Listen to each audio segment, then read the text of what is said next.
Today, Rachel and I have been going back and forth, getting our questions ready to send to FDA, and I cannot believe that we are still asking the same questions after nearly a week.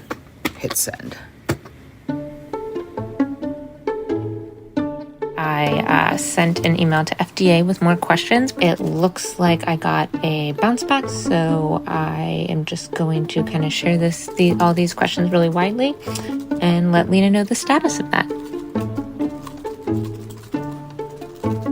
Oh, great. Lena Sun and Rachel Rubine are health reporters for The Post. And for weeks, they've been sending questions to agencies like the Food and Drug Administration because there is a new outbreak of bird flu. We're trying to figure out what we know and what we don't know and try to answer the really, really basic question in this novel outbreak. A few weeks ago, a vet in Texas discovered the first ever case of bird flu in a cow. And then scientists identified the first human case from a cow. So Lena and Rachel teamed up to investigate. They've been regularly meeting in a pretty visible spot in the newsroom. And we're just sitting in a kind of glass huddle office room. That has a whiteboard. Lena has kindly drawn this big diagram. They've been taking notes on the new bird flu outbreak on a whiteboard that, to me, sort of looks like the board from the movie A Beautiful Mind, except for the bird flu. It's covered in arrows and scribbles. There's even a drawing of a cow. It's supposed to be a Holstein cow. When I first drew the cow, I only had a green marker. And then I looked at a picture of a cow. I'm like, oh, I need to put the black spots on. Then Lena realized she used permanent marker. Now you understand why I did not go into painting as a profession. Meanwhile, their colleagues like me have been poking their heads into this room, asking Lena and Rachel, how worried should I be about the bird flu? Is it okay to drink milk? Now, after weeks of reporting, Lena and Rachel are learning more from the FDA and other agencies about this outbreak. From the newsroom of the Washington Post, this is Post Reports. I'm Elahe Izadi. It's Monday, April 29th. Today, Lena shares the latest on what we know about bird flu, how federal agencies are responding, and what precautions we can take to stay healthy. Okay, Lena, I'm really glad you're here to talk to me because I really just want to cut to the chase. Should I be worried about bird flu right now? And you are the person I want to ask this question of. Right now, the risk to the general public is indeed low. I think a lot of people are very freaked out because we have reported that bird flu is in cows, and we have reported that they have now found tiny pieces of the virus in pasteurized milk on the grocery store shelves. I would not be that worried. I'm not that worried about the milk part, but I'm a little bit more worried that it seems that the virus is spreading among cows in ways that government officials haven't been able to monitor as closely. And the worry there is the more the virus can do its thing, replicate in animals, and the more animals it can replicate in, the greater the chance the virus has a chance to mutate and change to become more easily spread in humans. And then human-to-human transmission, if it's sustained, that's really the building blocks of the next pandemic. So was there a moment that prompted you and your colleague to start reporting more urgently on this outbreak of bird flu? What was the red flag that was raised for you? The first tiny little flag was when they reported that bird flu had jumped into cows. It's a new twist in the spread of H5N1 bird flu. The safety alert is in place after some Texas dairy cows tested positive for the bird flu. That confirmation was announced by Texas Agriculture Commissioner Sid Miller yesterday. And that was back on March 25th. Experts add the infected animals are exhibiting flu-like or cold-like symptoms. it's the first time it's jumped into a cow. So the people who follow these kinds of things, the epidemiologists, when they saw that, they sat up and took notice. And then we had news that one person had been infected. Texas health officials say for the first time in the U.S., a human has contracted the bird flu from a dairy cow. And the person had direct contact with a cow. The individual had contact with dairy cattle in Texas and only had mild symptoms. So that really put us into, okay, let's figure out what's going on here. How is it spreading? What are the risks to people? The FDA and other agencies said right at the start that milk was safe because pasteurization, which is heating it at high temperatures for a certain amount of time, kills the bad stuff and has killed other bad stuff like this virus. Yeah, I want to learn more about what happens to humans if they were to get bird flu and just more ins and outs. But just first of all, I mean, bird flu is something I've heard about before. It's been in the news before over the years. Can you just remind us what exactly bird flu is? Bird flu is a type of avian influenza. And actually, the world has known about H5N1, this particular bird flu, for years. It was first reported in China in 1996. It's a type of influenza virus, one that causes severe respiratory diseases in birds. It has spread mostly in wild birds, to poultry, to other domesticated flocks. But this version of bird flu has spread to many other mammalian species, squirrels and skunks, bobcats, polar bears, seals, and in 2022, bird flu here really hit the poultry industry. And you remember when egg prices went up because it's highly fatal in poultry. Bird flu continues to threaten the chicken population across the country. Since 2022, it's estimated more than 90 million birds have either died from the virus in the U.S. or were killed to prevent further spread. Since 2003, on the human side, about 900 cases of infections in humans have been reported, according to the World Health Organization, and about half of those cases have resulted in death. Many of those are instances where people had contact with dead birds. I remember there was a case in Cambodia. Health workers in Cambodia disinfected a home in the country's south after a girl who lived there died from so-called bird flu.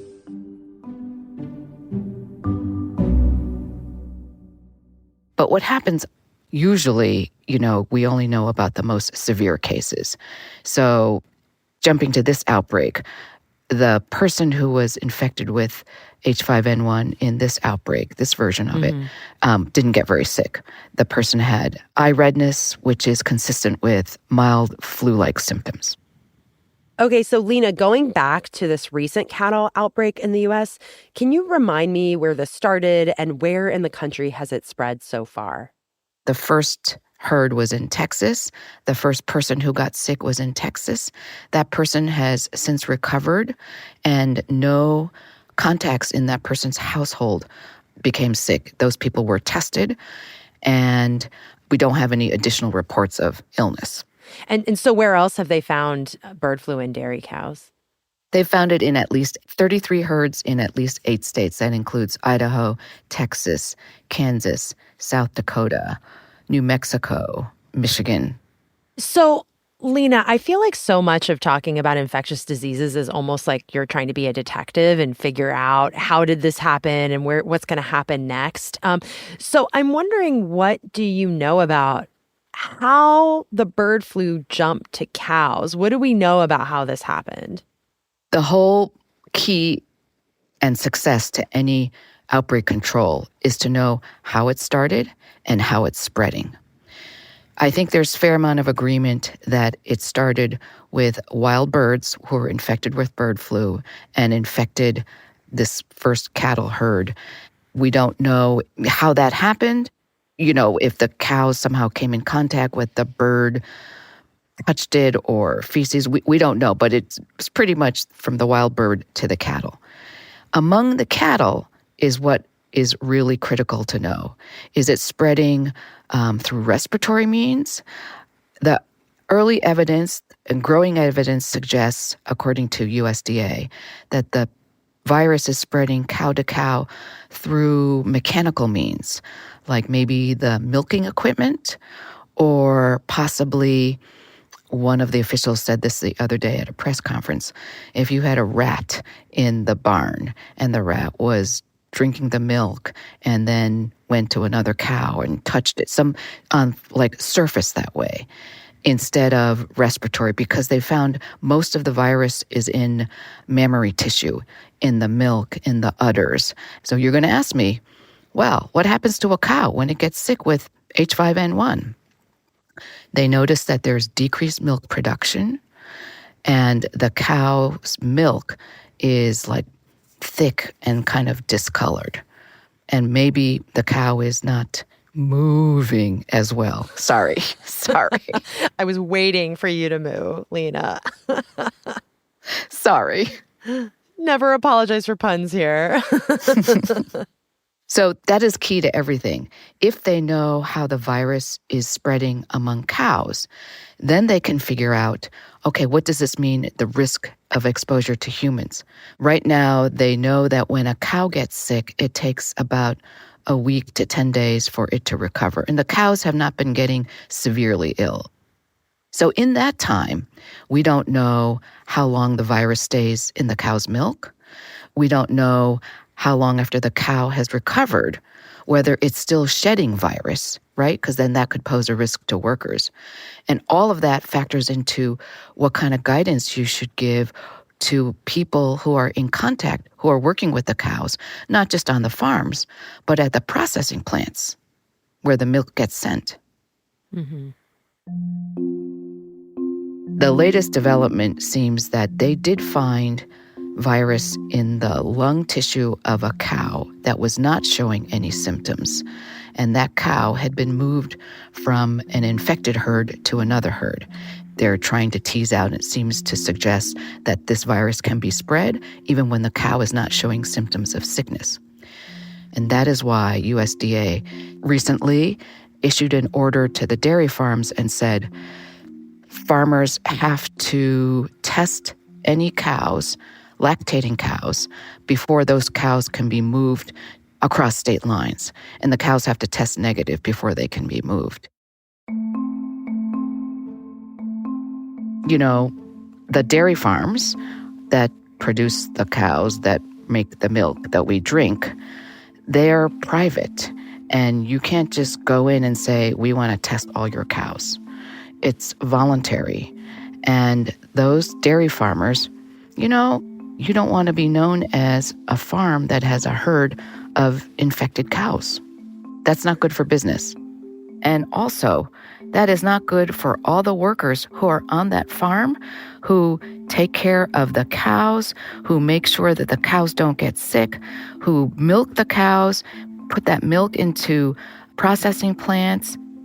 It's not just the business side, it's all these other people who are exposed.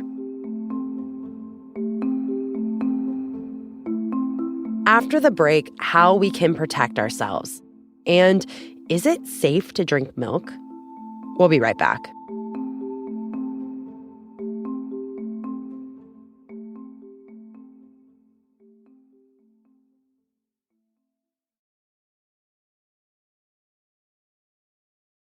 So, Lena, you mentioned, okay, I don't need to be so worried about milk because it's pasteurized and that process will kill the virus. But also, I've read and heard that there are elements of bird flu in grocery store milk. Can you tell me about that? What did you find out about this? Well, Rachel and I spent quite a lot of time trying to get the FDA to tell us whether they were testing milk on grocery store shelves, pasteurized milk, to validate whether pasteurization does indeed kill this virus, as the agency has said.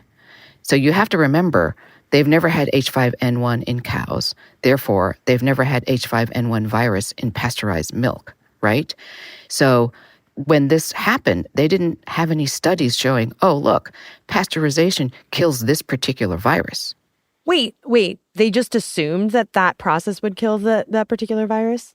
Correct. Because this is a virus. It's a certain kind of virus that is heat sensitive. It's an RNA virus. And there have been lots and lots of studies that show pasteurization kills similar kinds of viruses. Also, pasteurization kills this virus in eggs, and that's at a much lower temperature. So the science, the data indicates that pasteurization would kill this guy too.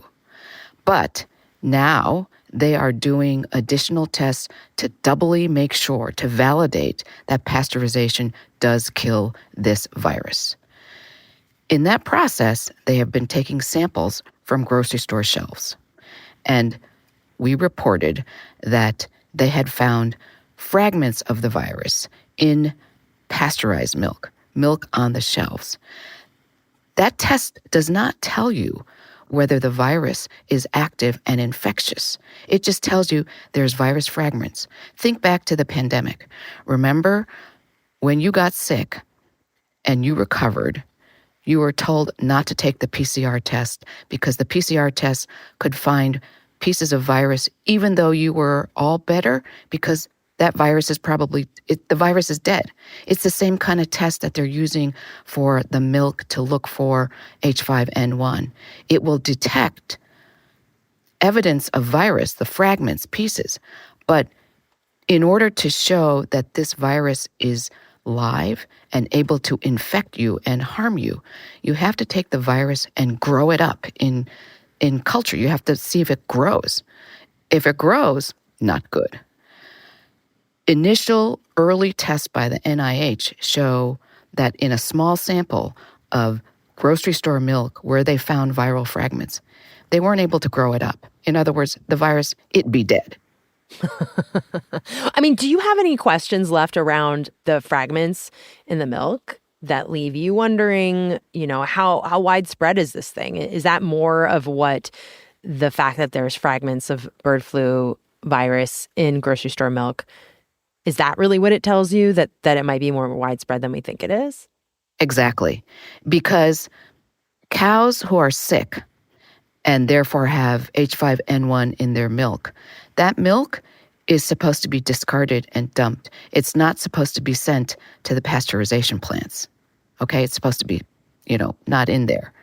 So the fact that they have now found viral fragments in 1 out of 5 samples of grocery store milk shows that this is more widespread than we previously thought. Lena, as a human being, how does one keep themselves safe from contracting this virus?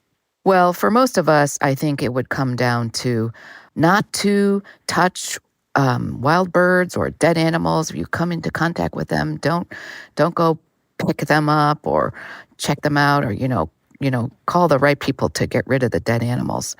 And not drinking raw milk or eating products made with raw milk, so that's cheeses and any other things. Yeah. For the workers on the farms, or workers who are in contact with cows in this whole outbreak, the CDC has a very extensive list of recommendations about what you should be wearing: masks, gloves, gowns, when they enter buildings where there are animals that on infected herds. It's quite a lengthy list of the kind of protection you need to have, and a lot of it involves PPE, that stuff that was so familiar to us during the pandemic.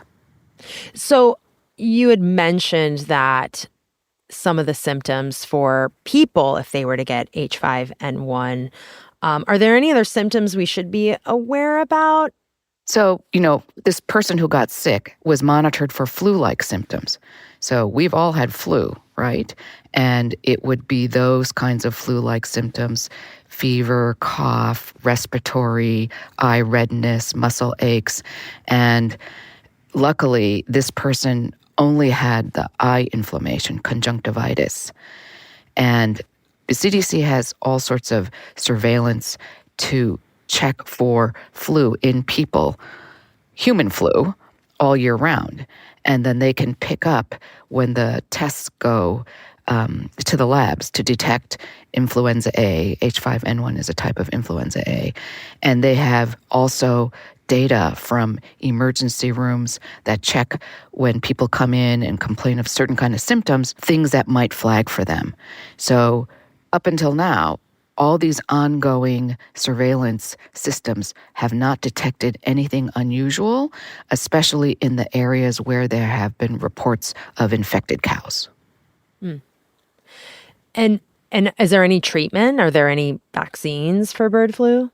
The CDC has said that the antiviral therapeutics that we have now, Tamiflu and other things, appear to be effective against this strain of bird flu, so that if you got sick, that it would help. Antivirals don't prevent, they just make you feel less sick. Well, also they could prevent you from getting sicker, And the folks who manage our government stockpiles say we have lots of Tamiflu.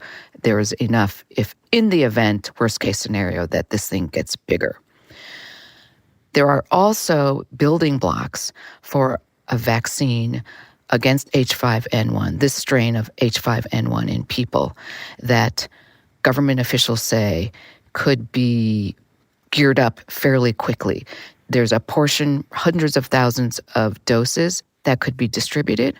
And then if we needed to ramp up even more, they could basically defrost the components and make up more vaccine, and that would take longer. But they could probably get out 100 million doses in a couple of months. What has been the response from the FDA and other government agencies to this outbreak? Everybody's response has been that the agencies are working urgently, and I think that work is happening behind the scenes, but it might not be as fast as some would like. You know, we don't know what is not measured. And if we don't have a good metric of what's measured, it's hard to come up with guidance and protection for the people most at risk, that being the farm workers. So on the one side, government agencies in the U.S. say they are working as fast as possible. They're trying to do this without stoking alarm, but also providing information. I think there is more criticism directed at the lack of faster testing and broader testing in the animals. Yeah, Lena, hearing you talk through everything, I do feel less freaked out than from when we started this conversation. But also, maybe I'm not freaked out about, I'll get bird flu from drinking milk from the grocery store. But now I'm wondering, if it's not this virus, whatever the next thing is going to be, next pandemic is going to be. And, again, we're not saying this is going to turn into a pandemic. I'm just wondering, in your reporting around our response to bird flu and how this is all playing out, what your assessment is about our readiness to confront the next pandemic, no matter what the virus is. What does this story around bird flu tell us about that?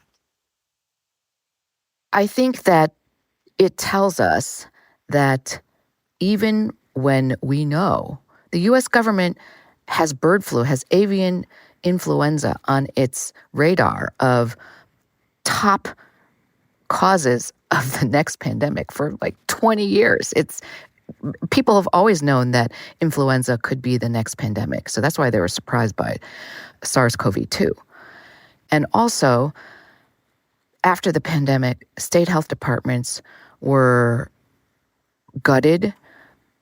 There's burnout among healthcare workers, and there is so much distrust of government and science that I wonder, even if we did all these things and had the right testing and controlled it in time and came up with a vaccine, in the event that it got there, would people even take the vaccine because they don't trust the government? Yeah, so much has changed since the COVID-19 pandemic. Yes. Well, Lena, thank you so much for joining and just explaining all of this to me. Okay, you're welcome. Lena Sun is a national health reporter covering infectious disease for The Post. there are a couple of other stories I'm paying attention to today. There appears to be a proposed deal for a 40-day ceasefire in Gaza.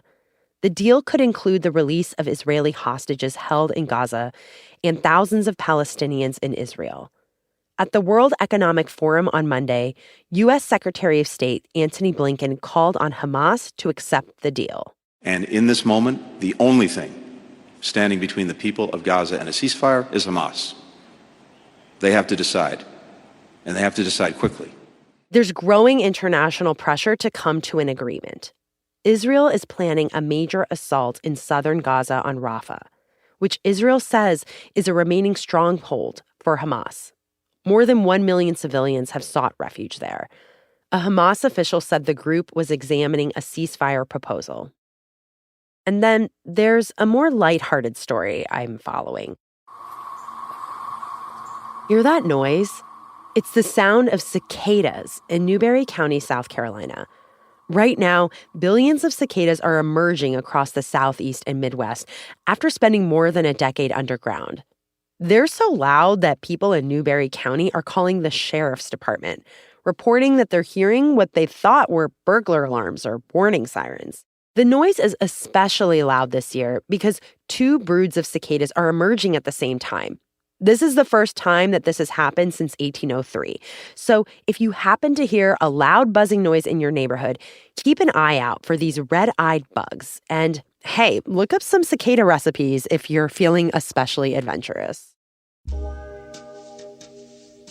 That's it for Post Reports. Thanks for listening. Today's show was produced by Alana Gordon. It was mixed by Sean Carter and edited by Lucy Perkins. Thanks also to Rachel Rubine and Tracy Jan. If you're looking for the latest updates on the big news of the day, you should check out our morning news briefing. It's called The 7, and we bring you the 7 stories you need to know about every weekday morning by 7 a.m. It's such a great and quick way to catch up before you start your day. You can listen to it wherever you listen to podcasts. I'm Elahe Izadi. We'll be back tomorrow with more stories from The Washington Post.